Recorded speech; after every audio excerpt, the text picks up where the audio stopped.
तो हेलो बच्चों, नमस्कार। चलिए आज हम कक्षा 8वीं विषय विज्ञान अध्याय 5 को आज हम पढ़ने वाले हैं। और इस अध्याय में हम जानेंगे कि धातुएं और अधातुएं क्या है। धातु और अधातु के बारे में हम इस पाठ में जानेंगे। उन सभी धातु के अधातु क्या क्या होते हैं, उसके संबंध में क्या क्या जानकारी दी गई है, इन सभी की जानकारी हम इस पाठ में जानने वाले हैं। और धातु और अधातु के बारे में हम संपूर्ण जानकारी इस पाठ में हम पढ़ने वाले हैं। तो चलिए आज हम ये क्लास शुरू करते हैं। तो सबसे पहले तो आप अपने पास एक पुस्तक लेके बैठ जाइए, है ना। ये पुस्तक के माध्यम से हमको पढ़ना है ना। चलिए हम पुस्तक से पढ़ते हैं। सबसे पहले दिया है आपका तत्व, है ना। तत्व दिया है। तो आप जानते हैं कि 118 तत्वों की खोज की जा चुकी है। कितने तत्वों की? 118 तत्वों की खोज की जा चुकी है। ऐसे 5 तत्वों के नाम जिनका आप उपयोग करते हैं अपनी कॉपी में लिखिए, है ना। तत्व आप जानते हैं, जैसे तत्व एक पदार्थ होता है ना। विज्ञान के अंतर्गत किसी पदार्थ को तत्व बोला जाता है। तो कुल कितने तत्वों की खोज की जा चुकी है? तो 118 तत्वों की खोज की जा चुकी है। ऐसे 5 तत्वों के नाम जिनका आप उपयोग करते हैं अपनी कॉपी में लिखिए, हमको कहा जा रहा है। तो ऐसे बहुत सारे तत्व हैं जिनका हम उपयोग अपने जीवन में करते हैं हर दिन, और बहुत सारे तत्वों का हम उपयोग निरंतर करते रहते हैं। आपके द्वारा बनाई गई सूची में लोहा, तांबा, एल्यूमिनियम, सोना, चांदी, ऑक्सीजन, कार्बन, हाइड्रोजन इत्यादि में से कुछ तत्वों के नाम हो सकते हैं ना। यहाँ पे देखो जितने भी नाम दिए गए हैं, लोहा, तांबा, एल्यूमिनियम, सोना, चांदी, ऑक्सीजन, कार्बन, हाइड्रोजन इत्यादि, ये सब क्या है? तत्व हैं आपके, है ना। ये सभी क्या है? तत्वों के नाम हैं। और इनका उपयोग हम करते हैं कि नहीं करते हैं? करते हैं। सोना, चांदी, लोहा, तांबा, जिंक, है ना। ये सब ऐसे चीज़ हैं जिनका हम अपने जीवन में उपयोग करते ही हैं। क्या ये सभी तत्व गुणों में समान है? आइए क्रियाकलापों के द्वारा कुछ तत्वों के गुणों के बारे में जाने, है ना। ये सभी क्या है? जितने भी नाम दिए गए यहाँ पे सभी तत्व हैं, लेकिन इनके गुण जो है कैसे हैं? समान है कि नहीं? इसके लिए हम क्या करते हैं? इसको जानने के लिए हम कुछ क्रियाकलाप करते हैं। तो देखिए तत्वों के गुण। अब हम तत्व तो जान गए, तो अब हम देखते हैं तत्वों के गुण, है ना। बहुत सारे प्रकार के तत्व होते हैं, तो उनके बहुत सारे प्रकार के अलग अलग गुण भी होते हैं। इसलिए हम तत्वों के गुणों को जानना भी आवश्यक है कि तत्वों के क्या क्या गुण होते हैं। तो इसके लिए सबसे पहले चलिए देखते हैं क्रियाकलाप 1। इसमें क्या करना है आपको? पेंसिल लेड लेना है, यानी कि ग्रेफाइट, है ना। पेंसिल की लेड, पेंसिल के अंदर जो क्या लगा होता है? ग्रेफाइट, जो मिट्टी के जैसा दिखता है, उसको लेना है आपको। तांबे का तार लेना है, लोहे का टुकड़ा लेना है, कोयला लेना है, और गंधक और रेगमाल पेपर और हथौड़ी लेना है। ग्रेफाइट, तांबे के तार, लोहे के टुकड़े, कोयला और गंधक और रेगमाल पेपर से रगड़कर देखिए तथा इनको हथौड़ी से पीटिए। पीटने पर क्या परिवर्तन होता है ना। पीटने पर क्या परिवर्तन हुआ? तो देखिए आपको ग्रेफाइट हो गया, तांबे का तार हो गया, लोहे का टुकड़ा हो गया, और कोयला और गंधक को रेगमाल पेपर से रगड़ना सबसे पहले। उसके बाद हम क्या करेंगे? हथौड़े से पीटना है ना। हथौड़े से पीटेंगे तो क्या होगा? ग्रेफाइट क्या हो जाएगा? टूट जाएगा, है ना। भंगुर हो जाएगा, मतलब पाउडर बन जाएगा, चूरा बन जाएगा। और तांबे का तार क्या हो जाएगा? हथौड़े से पीटने पर तार क्या हो जाएगा जी? तो वह चादर बन जाएगा, थोड़ा सा चौड़ा हो जाएगा। लोहे का टुकड़ा भी क्या हो जाएगा? चादर बन जाएगा, चौड़ा हो जाएगा। उसी के साथ साथ कोयला क्या होगा? टूट जाएगा, पाउडर बन जाएगा। और गंधक भी क्या हो जाएगा? टूट जाएगा और पाउडर बन जाएगा। रेगमाल पेपर से रगड़ने पर तांबे के तार और लोहे के टुकड़ों में क्या दिखाई देगी? चमक, है ना। रेगमाल पेपर से क्या होगा? जब हम रगड़ेंगे किसको? लोहे का टुकड़ा और तांबे के तार, है ना। तो क्या होगा? तार और लोहा को रगड़ने से उसमें चमक आ जाएगी, उसका जो ऊपर का परत वह निकल जाएगा और चमकने लगेगा। अर्थात धातुएं चमकदार होती। इससे पता चलता है कि धातुएं क्या होती है?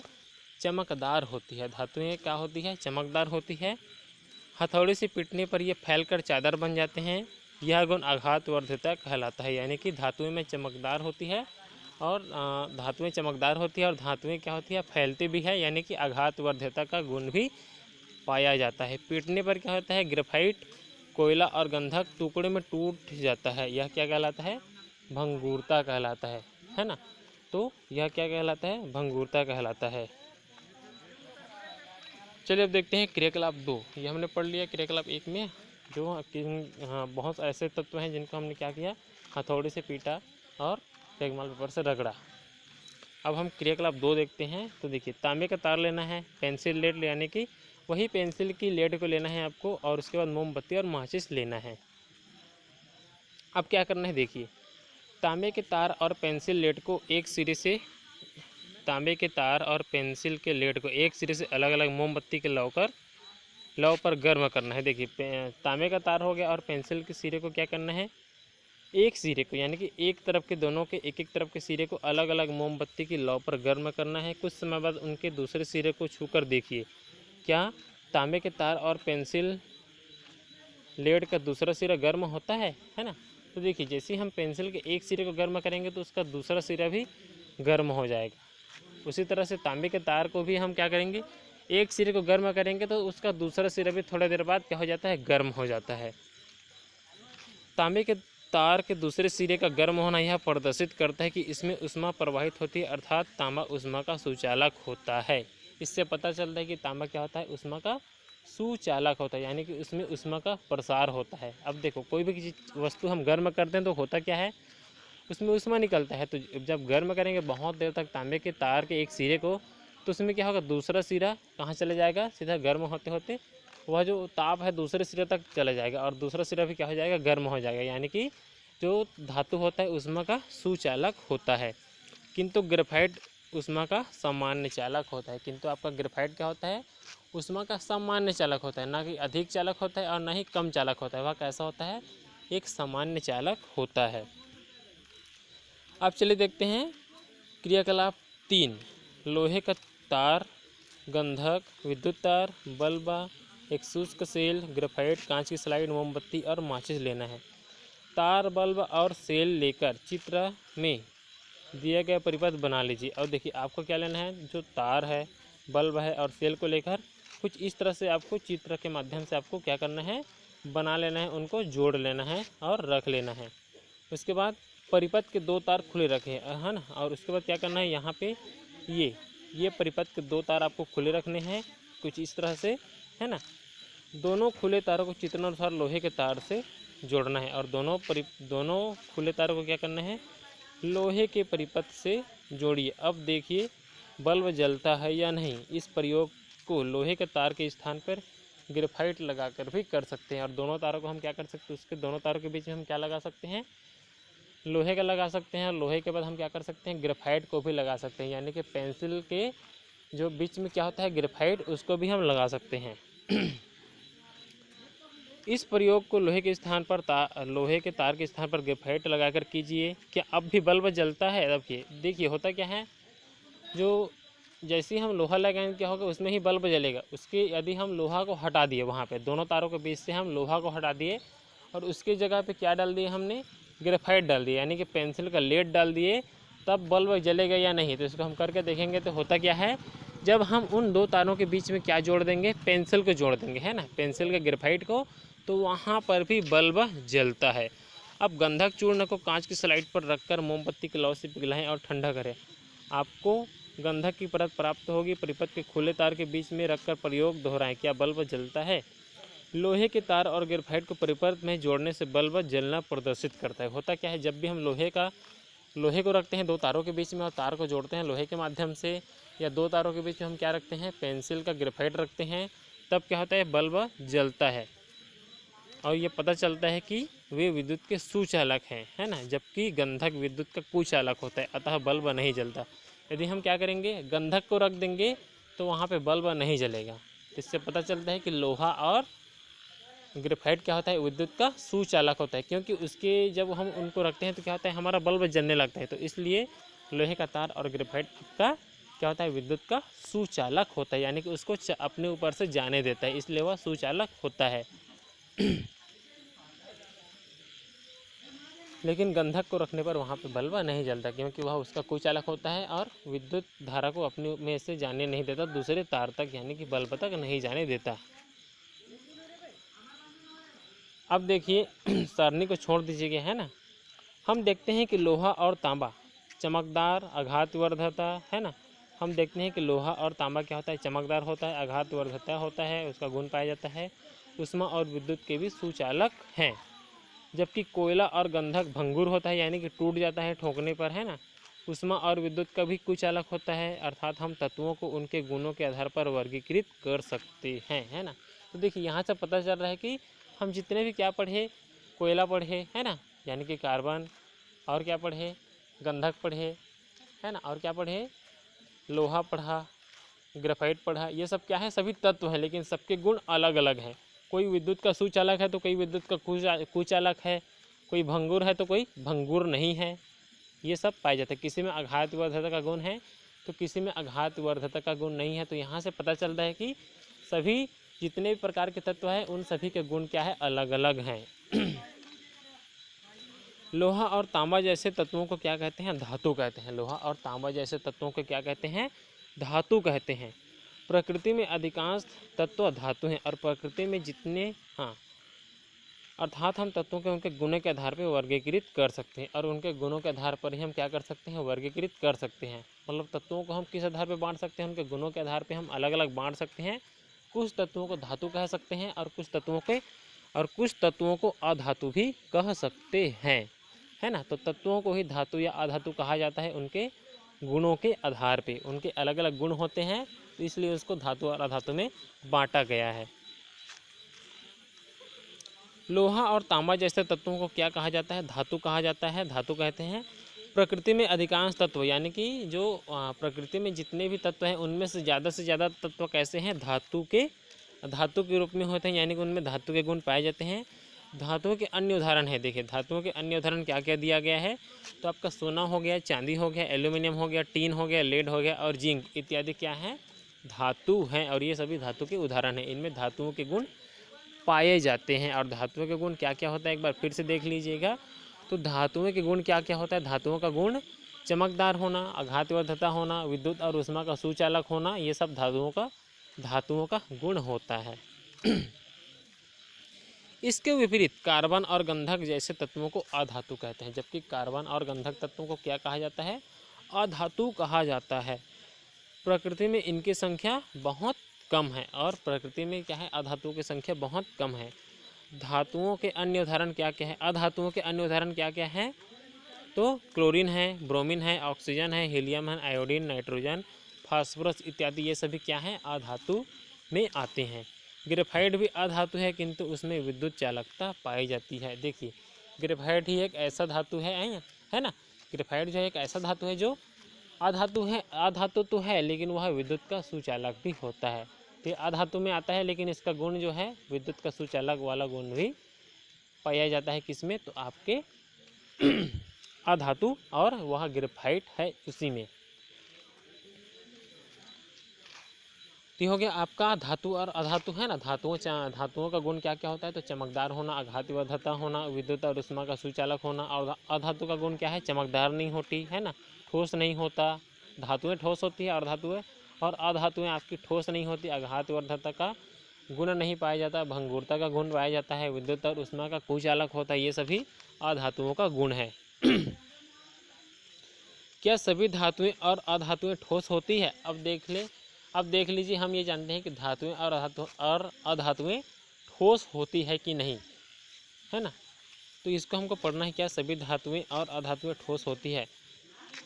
क्या आप ऐसी धातु के बारे में जानते हैं जो सामान्य ताप पर ठोस अवस्था के अतिरिक्त किसी और अवस्था में भी पाई जाती है। पारा एक ऐसी धातु है जो द्रव अवस्था में पाई जाती है, लेकिन कोई भी धातु गैसीय अवस्था में नहीं पाई जाती, है ना। याद रखिएगा, है ना। जितने भी प्रकार की धातु होती है वैसे भी द्रव में तो पाई जाती है और साथ ही ठोस में पाई जाती है, लेकिन गैसीय अवस्था में कभी भी गैस के रूप में कोई धातु नहीं होती है। ये याद रखिएगा, कोई भी धातु गैस के रूप में नहीं होती है ज़्यादातर। अधातुएं प्रायः गैसीय अवस्था में पाई जाती है। और यहाँ पे देखिए अधातुएं क्या है, गैसीय अवस्था में पाई जाती है। 5 अधातुएं ठोस अवस्था में भी पाई जाती है, जैसे कि कार्बन अधातु है लेकिन वह गैसीय अवस्था में नहीं पाई जाती। फास्फोरस है, गंधक है, सेलेनियम है और आयोडीन, ये ठोस अवस्था में भी पाए जाते हैं और ये अधातु होते हैं फिर भी।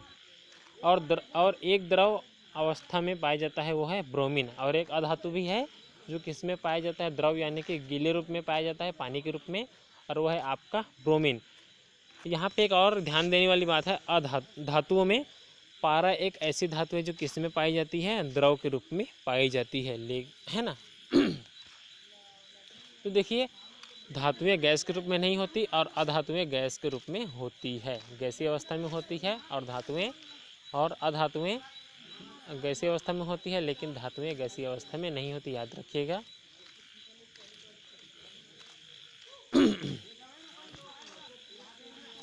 चलिए पीले रंग के बॉक्स को पढ़ लीजिएगा अच्छे से। सोने व चांदी सबसे अधिक चमकदार धातु हैं। जानते हैं आप सोना और चांदी क्या होता है, सबसे अधिक चमकीले होते हैं, इसलिए ये धातु भी हैं। और चांदी एक बहुत अच्छी प्रवर्तक धातु है, वह अपने ऊपर पड़ने वाले लगभग 90% प्रकाश को प्रवर्तित कर देती है। इसका उपयोग दर्पण के पीछे की पतली धातु की तह बनाने में होता है। और चांदी क्या होता है, सबसे चमकदार होता है, वह अपने ऊपर पड़ने वाले लगभग 100 में से 90% प्रकाश को क्या कर देता है, प्रवर्तित कर देता है। इसलिए इसका उपयोग किस में किया जाता है, दर्पण के पीछे में किया जाता है, पतली धातु के रूप में, है ना, पतली परत के रूप में। अब देखते हैं क्या सभी धातुएं और अधातुएं कठोर होती है। अब ये जान लेते हैं कि सभी धातुएं और अधातुएं कठोर होती है कि नहीं होती है। धातुएं प्रायः कठोर होती है। जो आपकी धातु है क्या होता है, कठोर होता है। इन्हें काटना अत्यंत कठिन होता है। हर धातुएं ठोस होती है, कठोर होती है, इसलिए इसको काटना बहुत कठिन होता है। कठोरता के इस गुण के कारण ये हमारे लिए बहुत उपयोगी है। और धातुएं कठोर होती है इसलिए इनका उपयोग हम बहुत ज़्यादा करते हैं। लोहा बहुत कठोर धातु है, ये तो आप जानते ही हैं। लोहा जो है आपका कठोर धातु है, बहुत कठोर धातु है, इसलिए इसका उपयोग मकान, पुल, रेल लाइन, वाहन और मशीनें बनाने में किया जाता है ना। लोहा कठोर धातु होने के कारण रेल लाइन, पुल लाइन, है ना, और कहा जाए तो मकान, ये सब बनाने में इसका उपयोग किया जाता है। दूसरी ओर सोडियम और पोटेशियम धातुएं नरम होती है, लेकिन कुछ ऐसी भी धातुएं हैं जो नरम होती हैं, और वे हैं सोडियम और पोटेशियम नरम होती है। इन्हें चाकू से आसानी से काट सकते हैं। ऐसी धातु हैं जिन्हें हम आसानी से काट सकते हैं, सोडियम और पोटेशियम। और देखिए अधातुएं, तो यहाँ पे अधातु क्या होता है, कठोर नहीं होता, लेकिन हीरा एक ऐसा अधातु है जो कठोर भी पाया जाता है। प्राकृतिक पदार्थों में से सबसे कठोर भी होता है आपका हीरा, और ये क्या है, क्या है आपका अधातु है। सबसे कठोर पदार्थ हीरा है और ये अधातु के रूप में होता है। चलिए अब हम देख लेते हैं थोड़ा सा और, है ना, थोड़ा सा रुक जाइएगा यहाँ पे, है ना। तो हम कहाँ पे आए थे, थोड़ा सा रुक जाते हैं। तो चलिए अब हम ये देख लेते हैं कि क्या सभी धातुएं और अधातुएं तन्य होती है कि नहीं, यानी कि उसमें तन्ने का गुण पाया जाता है या नहीं पाया जाता है। जिस तरह हम रबड़ को तान सकते हैं, उसी तरह धातु और अधातु को हम तान सकते हैं कि नहीं तान सकते हैं, ये हम देख लेते हैं, यानी कि उनमें तन्यता का गुण देख लेते हैं। आपने प्रायः किन तत्वों के तार देखे हैं, है ना। क्या आपने सल्फर के तार देखे हैं।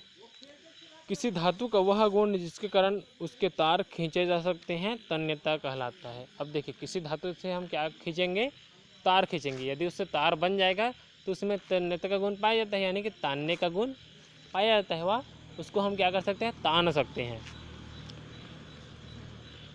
हमारे घरों में प्रयुक्त बिजली के बल्बों में टंगस्टन धातु का पतला तार होता है, तंतु होता है। हमारे घरों में क्या होता है, जो आपका लगा होता है बल्ब, उस बल्ब के अंदर में क्या होता है, पतले धातु, है ना, पतले टंगस्टन धातु का तार होता है और तंतु होता है। तो वही क्या होता है, एक वहाँ से पता चलता है कि टंगस्टन धातु जो है कैसा होता है, तनता है, यानी कि उसमें तन्यता का गुण पाया जाता है। और धातु क्या होता है, उसमें तनने का गुण पाया जाता है, यहाँ से हमको पता चलता है। अधातुओं में तन्यता का गुण नहीं होता। अधातुओं में क्या होता है, तन्यता का गुण नहीं होता, यानी कि उनको हम तान नहीं सकते। यदि हम उनको तानने का प्रयास करेंगे तो वह टूट जाएगा और टूटकर छोटे छोटे टुकड़ों में भी बढ़ जाएगा। हम अधातुओं के तार नहीं प्राप्त कर सकते और अधातुओं से हम तार नहीं खींच सकते, क्योंकि हम उसको खींचेंगे तो वह टूट जाएगा, है ना। किंतु आधुनिक तकनीक का उपयोग करके कार्बन के भी तंतु बनाए जाते हैं। लेकिन आधुनिक तकनीक का उपयोग करके अब क्या हो गया, आजकल विज्ञान जो है बहुत ज़्यादा तरक्की कर लिया है।